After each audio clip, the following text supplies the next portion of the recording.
नमस्कार। हम बात कर रहे थे भगवत गीता में नैतिक शिक्षा, और भगवत गीता वह ग्रंथ जो नैतिक शिक्षाओं के माध्यम से हमें बहुत अधिक आगे बढ़ाने में सहयोग देता है। योगस्था कुरु कर्माणि संगम त्यक्त्वा धनंजय सिद्धि असिद्धियों समो भूत्वा समत्वम योग उच्यते। योगस्थ होकर कार्यों को करो। योगस्थ मतलब सिद्धि असिद्धि में समान होकर यदि कार्य करते हैं तो वही योग है, वही जुड़ना है, कर्म के साथ जुड़ना है, लेकिन निष्काम कर्म करना है, कामना रहित कर्म करना है। सकाम होकर कर्म करेंगे तो हमें बहुत अधिक दुख और सुख में जुड़ना पड़ेगा, उससे बहुत अधिक पीड़ा होती है। तो नैतिक शिक्षा ये है, निष्काम कर्म करना है। भगवत गीता में बार बार कर्म, कामना रहित कर्म का उपदेश दिया गया है, और ऐसा कर्म ही नियतम कुरु कर्म त्वम कहलाता है। और कर्मणा एव ही संसिद्धिम आस्थिता जनक आदया, ये भी बार बार कहा गया। कर्म से ही संसिद्धि को प्राप्त हुए हैं जनक आदि भी। तो ऋषि भी सारे, सभी प्रकार के उच्च व्यक्ति भी कर्म के माध्यम से ही आगे बढ़े हैं।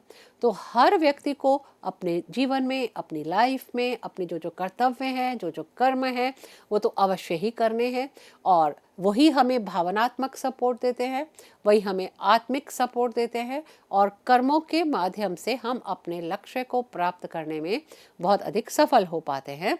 और लक्ष्य यदि कुछ समय बाद में मिलता है तो उसके लिए दुखित होने की ज़रूरत नहीं है, क्योंकि सिद्धि और असिद्धि में समान होना ही समत्व है। और जब समत्व की भावना आ जाती है तो वही भगवत गीता के अनुसार योग है, जुड़ना है, लेकिन निष्काम भाव से वहाँ कर्म करना है, सकाम होकर कर्म नहीं करना है।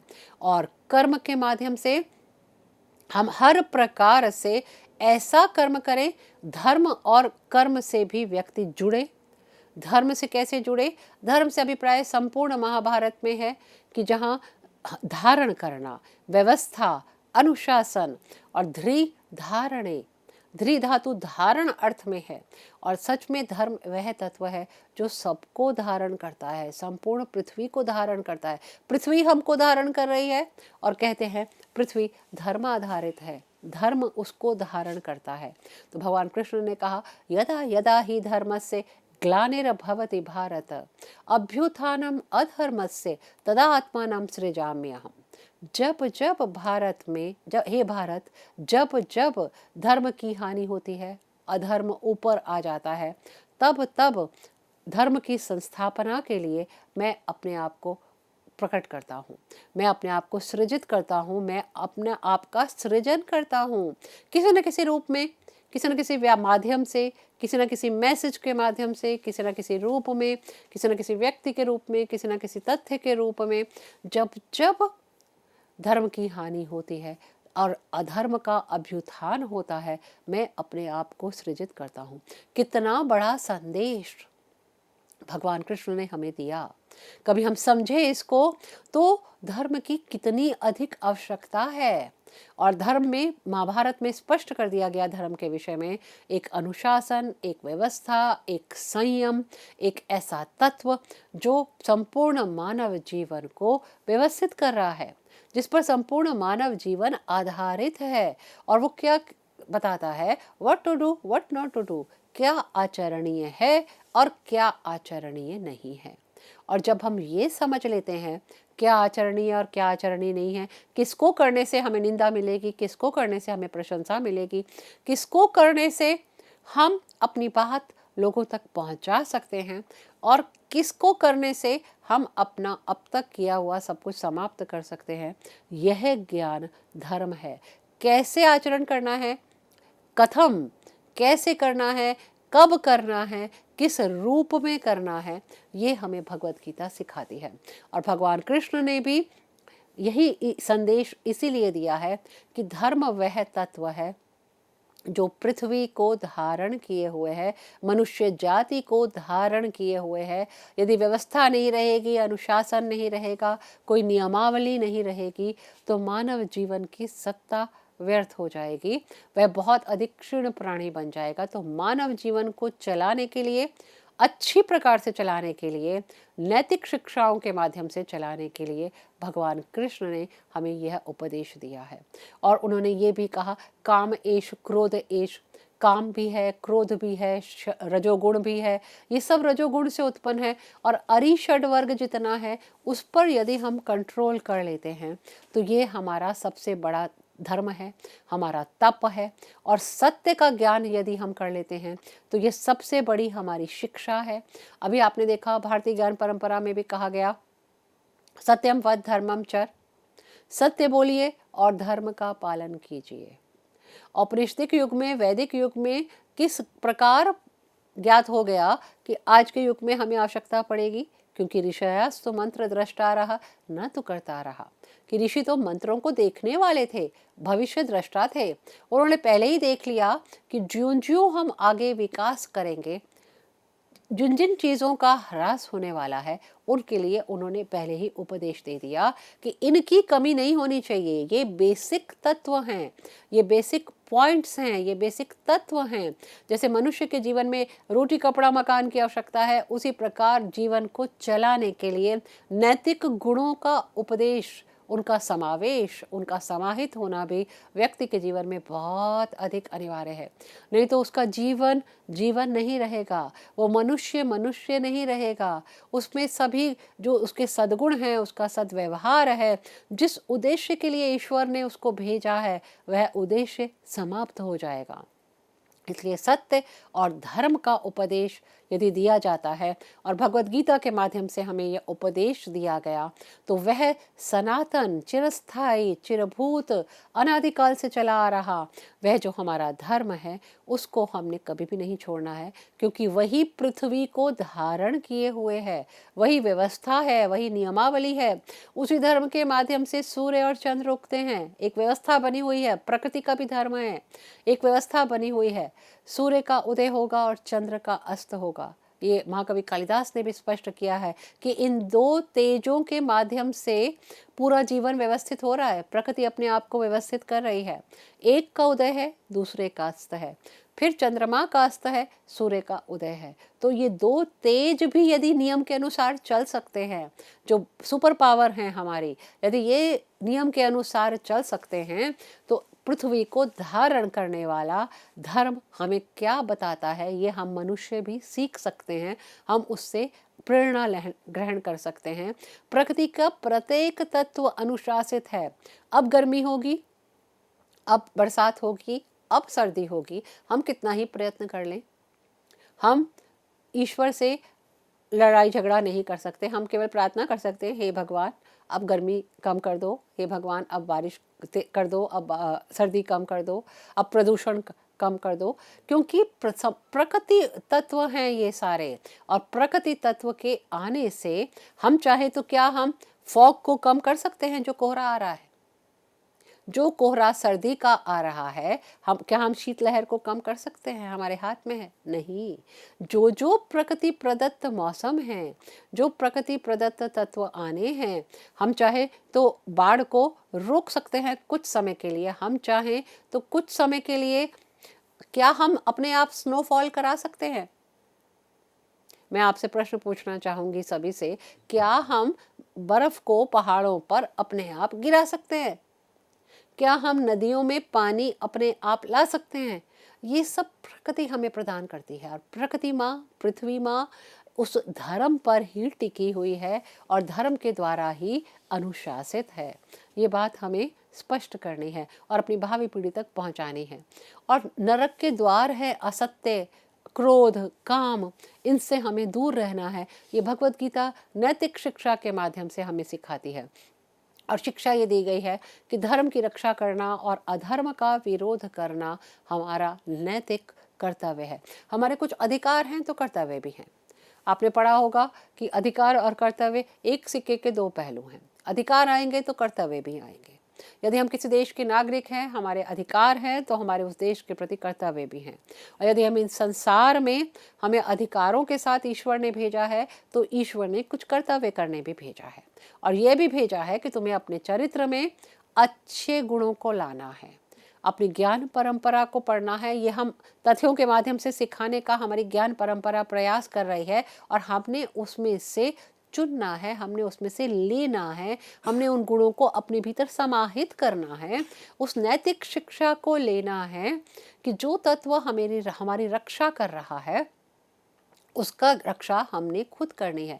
महाभारत में ही कहा गया, धर्मो रक्षति रक्षिता, रक्षित धर्म ही रक्षा करता है।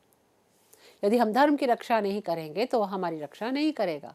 यदि हम भाषा की रक्षा नहीं करेंगे तो भाषा हमारी रक्षा नहीं करेगी। यदि हम सभ्यता और संस्कृति की रक्षा नहीं करेंगे तो वह रक्षा नहीं करेगी। और सभ्यता और संस्कृति तो वह तत्व है, यदि हम उनकी रक्षा करते हैं, उनको आगे बढ़ाने का प्रयास करते हैं, तो वो सहस्त्र, हजारों, लाखों हाथों से, पूर्ण प्रेरणा से हम सबको उसकी तरफ, हम आगे की तरफ ले जाने का प्रयास करती है। क्योंकि हमारी सभ्यता संस्कृति तो वह संस्कृति थी, सा प्रथमा संस्कृति विश्ववारा, वह तो विश्व वरेण्या थी। विश्ववारा मतलब विश्व के द्वारा स्वीकार करने योग्य थी, सारा विश्व उसका वरण करता था। वरेण्या थी, वरेण्या मीन्स जो वरण करने योग्य है। प्रथमा भी थी, सा प्रथमा संस्कृति विश्ववारा। और हमारा देश क्या था? एतद्देश प्रसूतस्य सकाशात् अग्रजन्मना स्वम स्वम चरित्रम शिक्षेरन पृथव्यः सर्वमानवा। यह देश तो वह देश है जिसमें उत्पन्न मानव पृथ्वी में विद्यमान सभी मानवों को आगे बढ़ने की शिक्षा देते हैं, नैतिक शिक्षा देते हैं। तो हमारी ज्ञान परंपरा बहुत प्रसिद्ध है। हमारी नैतिक शिक्षा प्रत्येक व्यक्ति के कल्याण के लिए है, सर्वजन हिताय सर्वजन सुखाय है। और वसुधैव कुटुंबकम की भावना और किसी संस्कृति में प्राप्त नहीं होती। सबको अपनी अपनी पड़ी है, अपनी अपनी सेल्फ प्रमोशन, सेल्फ चेतना, सेल्फ अपनी वृद्धि, सेल्फ उन्नति, अपनी प्रगति, आत्मोन्नति, आत्म प्रगति पड़ी है। लेकिन हमारी भाषा, हमारी संस्कृति में क्यों कहा गया वसुधैव कुटुंबकम? क्योंकि हम तो सबको एक साथ लेकर चलते हैं। हम खाली अपनी प्रगति नहीं चाहते, हम सबकी प्रगति चाहते हैं। हम तो सर्वे भवन्तु सुखिनः सर्वे सन्तु निरामया, इस तथ्य को अपनाने वाले हैं। हमारा देश वह देश है जो सबको, सबकी उन्नति सबकी भलाई, है ना, और सबकी उन्नति सबकी भलाई से सबको एक साथ लेकर चलना है। यहाँ एक की उन्नति एक की भलाई नहीं, सबका भला, सर्व जन का भला। बार बार मंदिरों में भी ये कहा जाता है, सबका भला, सबका भला, सबका मंगल हो, सबका कल्याण हो, है ना, बार बार ये कहा जाता है। तो सबकी बात है।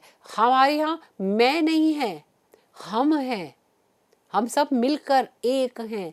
यह नैतिक शिक्षा ही हमें यह कॉन्सेप्ट प्रदान करती है, यह दृष्टि प्रदान करती है कि हम मैं से हटकर हम पर आए।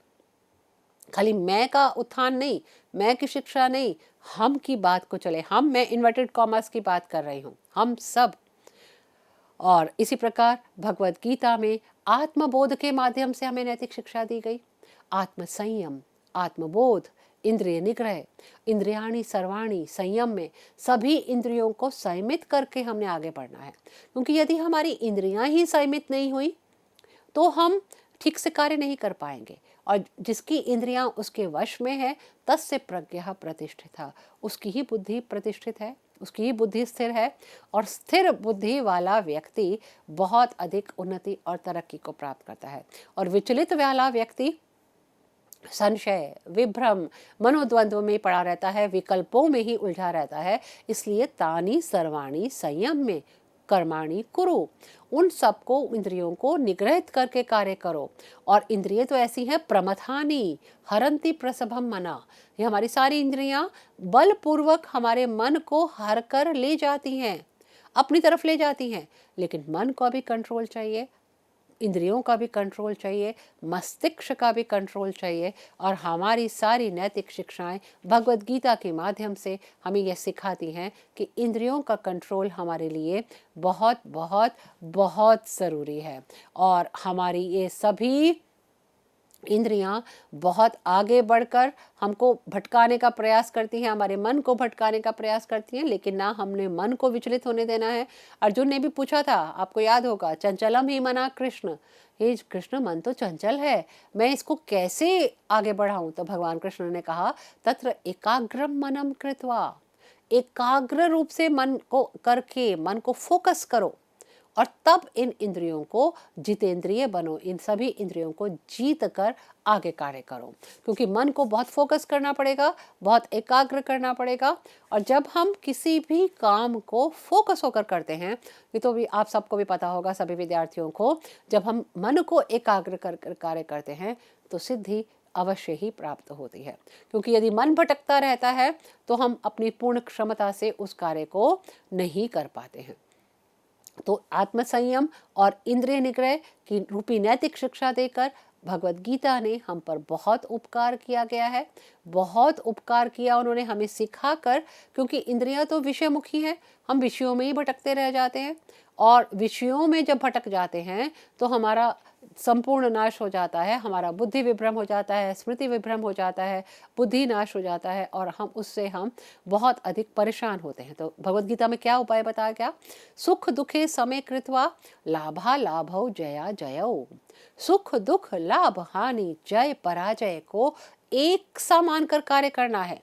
ततो युद्धाय युध्यस्व नैवं पापम अवाप्यसि, और ऐसा समझकर तुमने युद्ध के लिए लड़ना है, इससे तुम पाप नहीं प्राप्त करो। क्योंकि अर्जुन बार बार बोल रहा था कि मैं कैसे मारूं इनको, ये तो मेरे भाई हैं, ये तो मेरे सारे बंधु हैं, मैं इनको कैसे इन पर वार करूंगा? तब उन्होंने बोला, सुख दुख लाभ हानि जय पराजय, इन सबको एक साथ मान का है, इन सबको समान मानना है, और समान मानकर जब आप कार्य करोगे तो आपको विजय प्राप्त होगी। ऐसी नैतिक शिक्षा हमारी ज्ञान परंपरा में भगवत गीता के माध्यम से हमें प्राप्त हुई है, और आज के युग में भी हमारे लिए बहुत इंपॉर्टेंट है। मैं साथ साथ बताई जाऊं, वर्तमान युग में यदि हम सुख दुख लाभ हानि जय पराजय को एक सा मानकर चलते हैं तो तनाव नहीं होता, तनाव नहीं होता तो आधी नहीं आती, आधी मानसिक बीमारी, और आधी नहीं आती तो व्याधि नहीं आती, और व्याधि नहीं आती तो हम निरोग काया से धर्म कर्म सभी अपने कार्य बहुत अच्छे से कर पाते हैं। और अपने कर्तव्य को जब हम कामना रहित होकर करते हैं तो हम अपने कर्तव्य में भी बहुत अधिक संसिद्धि को प्राप्त करते हैं, बहुत अधिक name fame everything we are getting. तो उसी रूप में हमने इन सभी नैतिक शिक्षाओं को वर्तमान युग में भी लेना है। अद्वेष्टा सर्वभूता नाम, जो जिसमें द्वेष नहीं है, किसी भी प्राणी में द्वेष नहीं करता, मैत्रा करुणा एवच, देखो अहिंसा, अद्वेष, ईर्ष्या की भावना से रहित, मित्रता, करुणा, ये भाव जब हमारे अंदर आ जाते हैं तो हम बहुत आगे बढ़ जाते हैं। हमारे वेद उपनिषद भी कहते हैं, मित्रस्य चक्षुषा समीक्षामहे, हम मित्र के चक्षु से सबको देखें, हमारी दृष्टि ऐसी हो कि हम किसी को शत्रु ना माने, अपना मित्र माने। और देखो, जब हम किसी को जिस दृष्टि से देखते हैं हमारे विचार भी वैसे ही बनते हैं, हमारे उसके प्रति कार्य भी वैसे होते हैं, और धीरे धीरे हमारे शत्रु भी हमारे मित्र बन जाते हैं। तो इससे बढ़कर नैतिक शिक्षा कोई और परंपरा नहीं दे सकती जो भगवत गीता हमें प्रदान करती है कि अद्वेष से युक्त रुक रहो, द्वेष मत करो, सब प्राणियों में मित्रता की भावना रखो, करुणा की भावना रखो, और स्थित प्रज्ञ होकर अपनी निर्ममा निरहंकारा, और वैसा जो मेरा व्यक्ति होता है मुझे बहुत अधिक प्रिय होता है, जो अहंकार रहित रहो, कितना भी अधिक प्राप्त हो जाए विनम्र रहो, ठीक है। और विद्यावान होने पर विनम्र होना बहुत अधिक अनिवार्य है। सामान्य भाषा में भी कहा जाता है कि जितने अधिक विद्यावान होते हैं उतने अधिक विनत होते हैं, उतने अधिक झुके हुए होते हैं। कहते हैं ना, झुके को ही फल प्राप्त होते हैं। तो विनम्रता व्यक्ति का सबसे बड़ा गुण है, और यह विनम्रता आज के युग में बहुत इम्पोर्टेंट है। सभी युवा तर्कयुक्त हो, ज्ञान युक्त हो, परंतु विनम्र रहें अपने बुजुर्गों के प्रति, अपने घर परिवार के प्रति, अपने से बड़ों के प्रति, अपने से छोटों के प्रति। क्योंकि हम छोटों को जो सिखाएंगे वो ही सीखेंगे, उनके सामने हम जो व्यवहार करेंगे वो करेंगे। और हमारी ज्ञान परंपरा क्या कह गई है? अभिवादनशीलस्य नित्यं वृद्धोपसेविना चत्वारि तस्य वर्धन्ते आयुर्विद्या यशोबलम, कि जो अभिवादन से युक्त है, सबको नमस्कार करके चल रहा है और बहुत विनम्र व्यक्ति है, उसकी 4 चीज़ें तो बहुत अपने आप ही पड़ जाती हैं, आयु, विद्या, बल और बुद्धि, क्योंकि उसको आशीर्वाद मिलते रहते हैं। और जब आशीर्वाद मिलते रहते हैं तो वो आशीर्वाद फलित भी होते हैं, फलित होने वाले होते हैं। हम जिस भी बुजुर्ग के चरण स्पर्श करते हैं या उनको नमस्ते भी करते हैं तो वो क्या बोलते हैं? खुश रहो, लंबी आयु हो, चिरंजीवी हो, बहुत यश प्राप्त करो। तो ये ना कहीं तो फलित होते हैं। और कहा जाता है घर के बुजुर्गों का यदि हम आशीर्वाद लेते हैं, बाहर के बुजुर्गों की सेवा करते हैं, आशीर्वाद लेते हैं, उनको प्रणाम करते हैं, तो वह हमारे जीवन में फलित होते हुए हमें नजर भी आते हैं, बहुत दृष्टिगोचर होते हैं। और हम द्वेष से युक्त ना हो, मित्रता की भावना से युक्त हों, सभी प्रकार के अच्छी शिक्षाओं को प्राप्त करके अपनी अगली पीढ़ी को प्रदान करो। सभी प्राणियों के प्रति करुणा, मैत्री यदि हम रखते हैं तो ये नैतिक शिक्षा हमें भगवत गीता प्रदान करती है कि सभी को एक समान समझना है, अपने समान समझना है। सबसे बड़ी बात क्या है? या जो प्राणी सबको अपने जैसा समझता है वो द्वेष कैसे कर सकता है? वो किसी से कोई बदले की भावना कैसे ले सकता है? क्योंकि जब अपने को ही सब में देख रहा है और सब में अपने आप को देख रहा है, ये भावना यदि आ जाती है तो ये बहुत बड़ा संदेश भगवत गीता ने इसके माध्यम से दिया है। सारे द्वेष दूर हो जाते हैं, सभी प्रॉब्लम्स दूर हो जाती हैं। नेशनल क्या, पारिवारिक क्या, सामाजिक क्या, इंटरनेशनल क्या, सारी प्रॉब्लम्स दूर हो जाती हैं। और अहंकार और ईगो यदि दूर हो जाए तो वर्तमान युग की सभी समस्याएं तो स्वयं एवं दूर हो जाती हैं। तो यह शिक्षा, नीतिक शिक्षा भगवान कृष्ण ने भगवत गीता के माध्यम से हमें दी। सोचिए इतिहास क्या होता यदि अर्जुन को विषाद ना हुआ होता, भगवत गीता हमारे समक्ष ना होती, तो इतने सारे नैतिक शिक्षा रूपी अनमोल मोती भी हमारे समक्ष ना होते। तो हम आपको कैसे बताते कि नैतिक शिक्षा क्या है? और भगवत गीता तो वह वरदान हमको प्राप्त हुआ है, हम भारतीयों को वह वरदान प्राप्त हुआ है जिसको जितनी बार पढ़ लो, जितनी बार पढ़ लो, एक नई व्याख्या, एक नई गहन तत्व, एक नई सोच के साथ हम बिल्कुल निर्मल मति होकर उठते हैं। जब जब पढ़ो एक निर्मलता प्राप्त होती है, एक वह सुख प्राप्त होता है, वह सच में ज्ञान की वह अनुभूति प्राप्त होती है कि जितना पढ़ लो उतने अधिक अच्छे तत्व हमें प्राप्त होते हैं। और जीवन ऐसे लगता है जैसे बहुत सरल हो गया जीना इन नैतिक शिक्षाओं के माध्यम से, इन नैतिक कर्तव्यों के माध्यम से। क्योंकि अधिकार हमें बहुत अधिक मिले हैं, लेकिन हमें कर्तव्य भी अपने बहुत अधिक पालन करने हैं। तो इन सभी शिक्षाओं के माध्यम से सत्य की महिमा, कर्म की महिमा और काम, क्रोध और सभी अरिषड वर्ग को बहुत अधिक क्षमित, लोभ को भी बहुत अधिक क्षमित करने की नैतिक शिक्षा हमें प्राप्त हुई है। क्योंकि जो जो हम भंवर में पढ़ते जाते हैं वो सारी की सारी ये नरक के द्वार ही हैं, और जो जो इनमें पढ़ते जाते हैं हमें बहुत अधिक दुख प्राप्त होते हैं। और इसी प्रकार सद्गुणों का विकास बहुत अधिक भगवत गीता में हमें बताया कैसे हमें सद्गुणों का विकास प्राप्त करना है। हमें सत्व गुण की वृद्धि करनी है, हमने अच्छे गुणों का बहुत अधिक विकास करना है।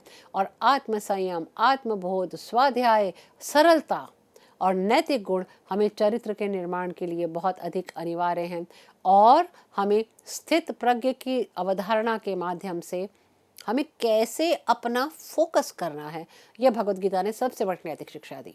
देखो वर्तमान युग में मैंने बार बार कहती हूँ, व्यक्ति के पास बहुत सारे ऑप्शंस हैं, और इतने ऑप्शंस हैं, चाहे वो युवा हो, चाहे वो बच्चा हो, चाहे वो बुजुर्ग हो, चाहे वो सामान्य मीडियम एज का व्यक्ति हो, सभी के पास बहुत सारे ऑप्शंस हैं, what to do, what not to do. लेकिन उसमें भी हमने चुनने हैं ना, हमारी बुद्धि है। क्योंकि यद्यत आचरति श्रेष्ठा तत्तदेवितरेण जना, कि जो जो श्रेष्ठ व्यक्ति आचरित करते हैं वही वही और लोग उसको अनुकरण करते हैं।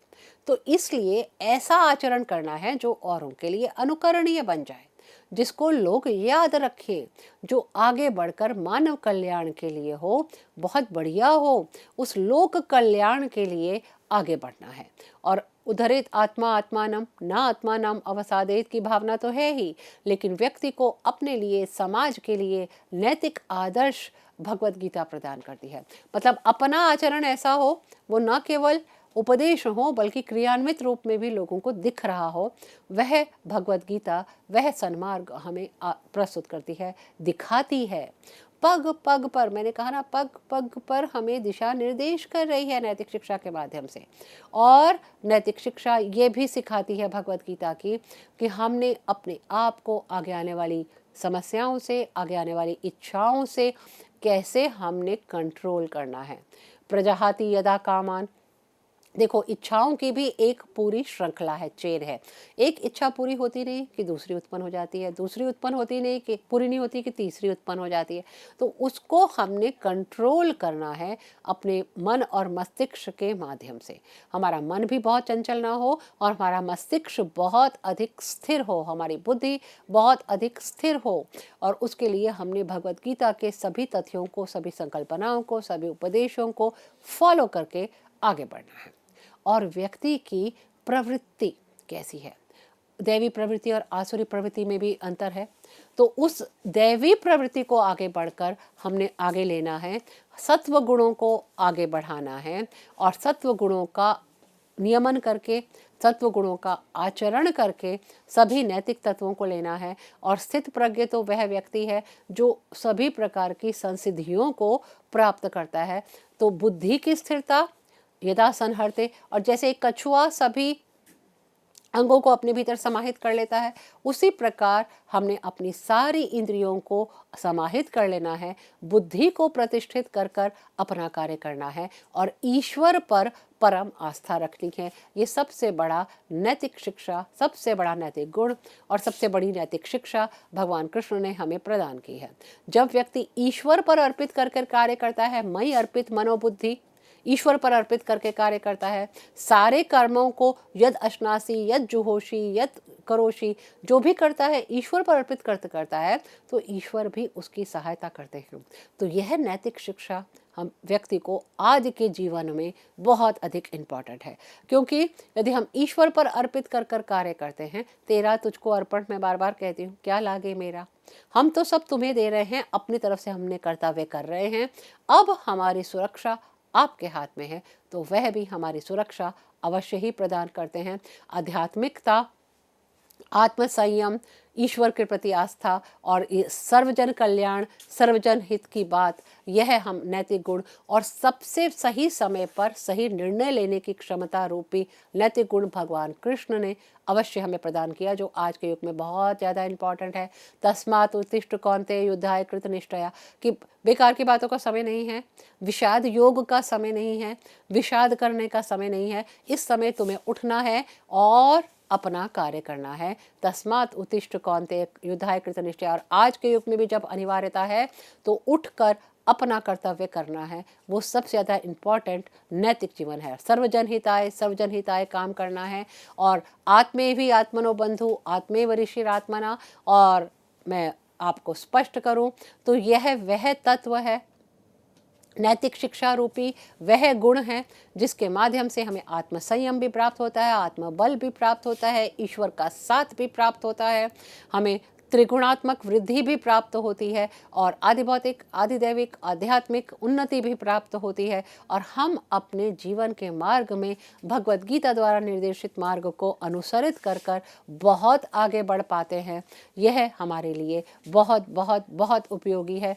तो तभी भगवान कृष्ण ने कहा, सर्वधर्मान परित्यज्य माम एकम शरणम व्रज अहम त्वाम सर्व पापेभ्यो मोक्षयिष्यामि मा शुचा। सभी धर्मों को छोड़कर मेरी शरण में आ जाओ, मैं तुम्हें सभी पापों से छूटकर आगे ले जाऊंगा। तो नैतिक शिक्षा रूपी धर्म, नैतिक शिक्षा रूपी तत्व जो हमें प्राप्त हुए हैं भगवत गीता के माध्यम से, यदि आज के युग में हम उनको अपना लेते हैं तो हमारी सभी समस्याएं स्वयमेव विलीन हो जाएंगी और हमें आभास भी नहीं होगा कि हम उन समस्याओं से कैसे पार पा गए। तो भगवत गीता का अनुसरण, उनका समाहन, उनको समझना, उनको अपने जीवन में लाना आज के युग में बहुत बहुत बहुत अनिवार्य है। धन्यवाद।